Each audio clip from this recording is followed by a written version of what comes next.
il dit, mais justement, je suis venu pour prier pour lui. Elle dit, non, non, mais je veux pas. Il dit, mais si je prie pour lui, il se passera quelque chose. Elle dit, est-ce que vous pouvez me le garantir? Et là, lui il a une conviction. Il dit, écoutez, si vous ouvrez la porte, je crois que Dieu fera quelque chose pour lui.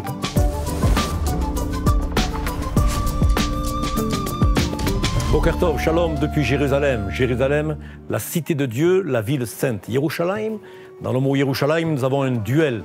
La Jérusalem terrestre, là où nous sommes ce matin, et la Jérusalem céleste. Bientôt, et nous le souhaitons, et nous le pensons, nous serons dans la Jérusalem céleste. Mais aujourd'hui, nous sommes dans la Jérusalem terrestre, Yerushalayim, voir la paix. Où Yerushalayim, la paix apparaîtra. La paix apparaîtra un jour. Sur le mont des Oliviers, il viendra, il posera ses pieds, lui et tous ceux qui seront avec lui. Il s'agit bien sûr du Fils de Dieu, Yeshua, Jésus de Nazareth. À lui, ce matin, soit toute la gloire, la puissance et le règne. Nous sommes heureux d'être en direct avec vous depuis Jérusalem avec un invité de choix, un invité de marque, un des plus anciens orateurs de la chaîne TBN, la télévision de la bonne nouvelle pour la francophonie. Je souhaite vous présenter ce matin notre frère, le pasteur Samuel Peter Schmidt, que nous avons la joie d'accueillir et qui est un habitué d'Israël. Alors Samuel, bonjour à toi. Bonjour Jacques, bonjour à tous les amis de TBN. En effet, ça fait longtemps, déjà pour moi, puisque les premières fois où je suis venu, j'avais 14 ans. 14 ans. 1979. Donc on ne dira pas ton âge, hein, pour la déduction. C'est interdit. Interdit. C'est interdit. Tout a changé. Dans ces années, tout est arrivé rapidement. Mais notre relation avec Israël remonte à bien avant 1940. Incroyable. Puisque mon grand-père était agriculteur et mon père était, bien sûr, travaillait avec lui. Et il recevait souvent des vendeurs de bestiaux, etc. Des maquignons. Des maquignons. Et qui étaient aussi des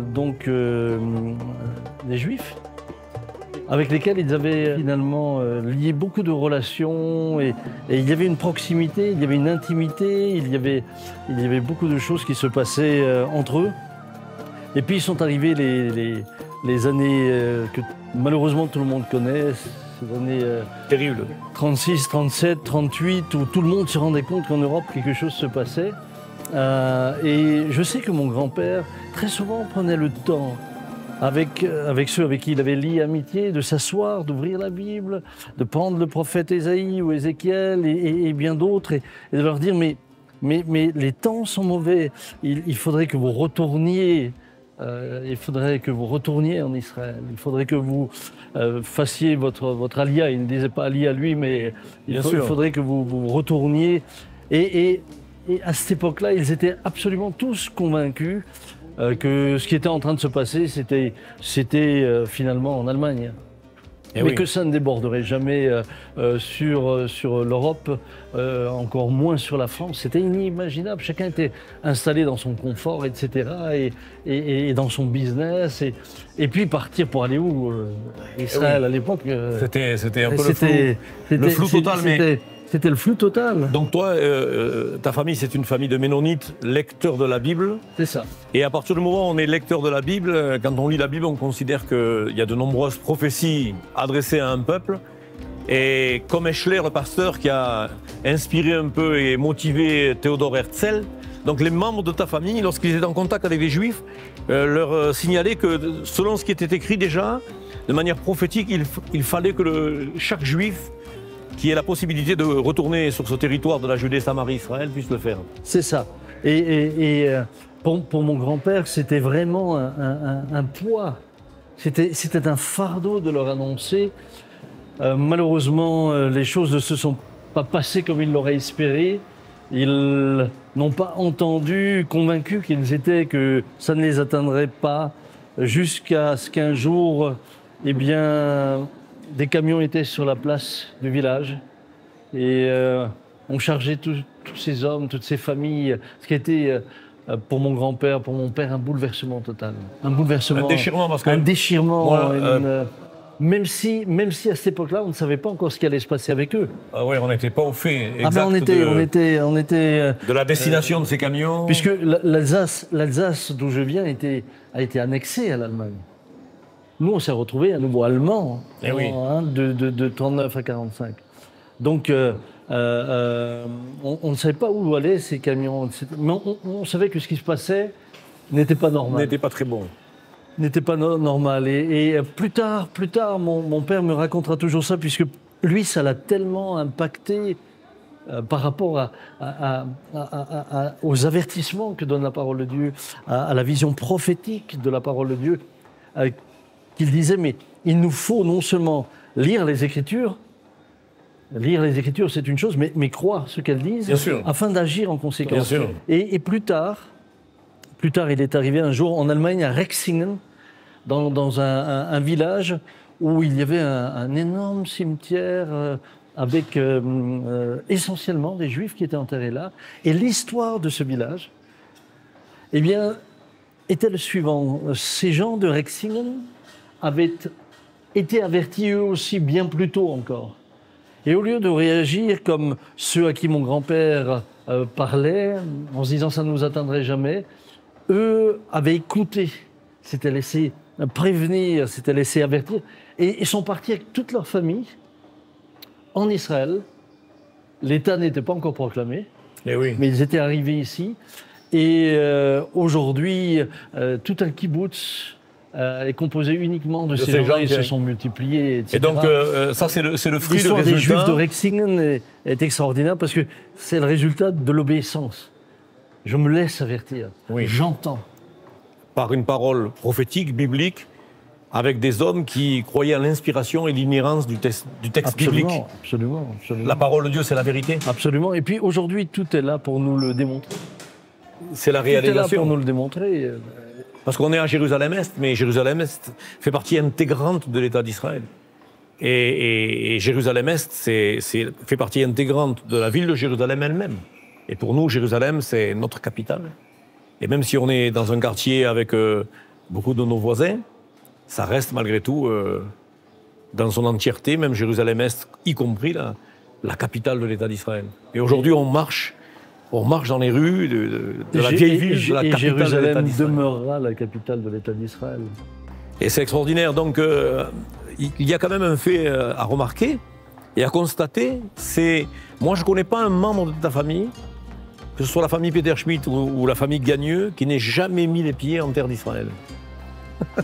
Pour nous, il y a toujours eu un amour pour le peuple juif. Mais il y a aussi, je dirais que pour tout chrétien, on ne peut pas séparer sa foi en Jésus des racines de Christ. Bien sûr. Christ est né en Israël. C'est la capitale du peuple juif, mais les chrétiens sont des judéo-chrétiens. Des hommes et des femmes greffés. Absolument. Et mon père a toujours été très sensible à cela. Il n'a jamais fait d'Israël de l'idolâtrie. Il n'était pas israélomane. Non. Il était israélophile, je peux témoigner. Non, il avait une relation très juste, très équilibrée. Très équilibrée. Parfois, je suis inquiet de voir certains dont la balance penche presque vers la judaïsation. Oui, le retour comme l'église des Galates au rudiment de la loi. Au rudiment de la loi, etc. Non, papa n'était pas du tout là-dedans, nous non plus d'ailleurs, mais nous avons toujours aimé le peuple juif, nous avons aimé Israël. Et c'est pourquoi également, depuis 25 ans, plus maintenant, eh bien toutes les années, nous avons désiré faire découvrir le pays. Non pas sur la base du tourisme d'abord, mais sur la base de ce que dit l'Écriture, pour que ceux qui lisent leur Bible puissent le mettre aussi le contextualiser. Afin d'avoir une lecture de la Bible en version 3D, plus en noir et blanc, mais en couleur. Le contextualiser. Et vous avez vécu des expériences dans vos séjours, c'est indéniable. On a vécu des guérisons, des libérations. Mais entre autres, une histoire qui remonte maintenant aux années 80. Je pense 83, dans ces années-là, je ne l'ai plus exactement en tête, mais mon père avait été demandé par une dame de l'église chez nous d'aller visiter son fils qui habitait à Arad. Arad, donc, pas loin de la mer Morte. Hein. Pas loin de la mer Morte. Et puis, le soir, au lieu de rester avec tout le monde à l'hôtel, il avait commandé un taxi pour aller visiter cet homme parce que sa maman, qui était un membre de l'église de Mulhouse, eh bien, lui expliquait qu'il était dépressif, qu'il était mal, etc. Donc, finalement, 2-3 personnes se sont rajoutées à eux, et puis ils ont pris le taxi, sont arrivés à Arad, mais lorsqu'ils sont arrivés à Arad, l'accueil n'a pas été celui qu'ils escomptaient, puisque l'épouse de cet homme était juive et elle voulait absolument pas boire de chrétien. Et oui. Elle dit, elle était réfractaire à tout ce qui était oui, chrétien. Et puis pour elle, les chrétiens, ça représentait également toute la souffrance des Juifs pendant la guerre. Les chrétiens, c'était... Ça représentait l'Inquisition. C'était un résumé assez... Le massacre des Juifs, parce que sous prétexte qu'ils étaient déicides. Donc, dans l'esprit d'un Juif, le christianisme a souvent une image... très négative. Faussée à cause de l'histoire, hein. Les croisades. À cause de la souffrance. Torquemada en Espagne. Donc elle a réagi de cette manière-là. Et puis, papa s'est retrouvé devant une porte fermée. Mais il a parlé au travers de la porte. Et il disait, mais sa maman voudrait que je le voie. Et elle lui disait, non, de toute manière, il va très mal, il est pas bien du tout, etc. Et il dit, mais justement, je suis venu pour prier pour lui. Elle dit, non, mais je veux pas. Elle dit, mais si je prie pour lui, il se passera quelque chose. Elle dit, est-ce que vous pouvez me le garantir? Et là, lui, il a une conviction. Il dit, écoutez, si vous ouvrez la porte, je crois que Dieu fera quelque chose pour lui. Incroyable. Et puis, il est rentré donc dans cet appartement et il trouve là un homme totalement replié sur lui-même, d'apparence dépressive. Mais au moment où il prie pour lui, il y a une libération qui se fait et cet homme est guéri. À partir de ce moment-là, cette femme ne savait plus comment le servir, quoi faire, comment le remercier, etc. Et elle a donné son cœur à Jésus. C'est extraordinaire. Non pas ce soir-là, mais dans la suite, elle a donné son cœur au Seigneur. Et je peux quand même témoigner de les avoir vus persévérer dans cette ville d'Arad, tous les croyants qui finalement là se sont installés dans cette ville. Ont été aussi au bénéfice du témoignage de Papy Jean. Et aujourd'hui, dans les dernières années, même ici dans le monde messianique, c'est une des villes qui a le plus persécuté ses croyants. Ils ont vécu des persécutions terribles. Arad. Tu vois, donc l'ennemi, il a senti la présence de Papy Jean. En fait, lui, il ne venait pas faire du pèlerinage ici, du tourisme. Ce qui l'intéressait, même en étant en Israël, en organisant le voyage avec la communauté de la Porte Ouverte Chrétienne, il venait exercer son ministère. Son fardeau, c'était toujours le salut des âmes. Extraordinaire. Où qu'il soit. Qu'il soit ici, qu'il soit chez nous. Je peux dire, j'ai eu la grâce de grandir avec un patriarche. Un homme de Dieu... que je ne veux pas encenser ni idolâtrer, bien sûr, mais les faits étaient là. Mais je dois dire que, tiens, un fait marquant, par exemple, j'ai vu dans toutes mes années, j'ai jamais vu mon père se mettre en colère. Jamais. Mais je l'ai vu toujours avoir ce souci, ce fardeau d'annoncer l'évangile. Et puis nous avons eu la grâce de voir des guérisons, mais en nombre, je ne pourrais pas vous dire combien. Eh oui, on a vu. Te dire, Jacques, on a vu exercer son ministère en tout cas. Tellement de guérisons. C'est pour moi personnellement, hein, le jour où il s'en est allé, et le jour de ses obsèques, j'ai pas pu être là à cause j'étais bloqué par le travail et vraiment ça m'a peiné. Mais il restera tout dans mon cœur et dans mon esprit gravé comme étant vraiment le modèle de l'homme de Dieu. Il a été un modèle. Ouais. Que Dieu continue à bénir l'œuvre de la Porte Ouverte Chrétienne, malgré le départ de Papy Jean, qui a été un tournant, et que Dieu continue à vous bénir, et continue à vous bénir et à manifester sa grâce dans la communauté. Shalom, j'espère que vous avez aimé cette vidéo. Abonnez-vous pour ne pas rater nos programmes. Merci de faire partie de notre famille TBN. Que Dieu vous bénisse. Shalom de Jérusalem.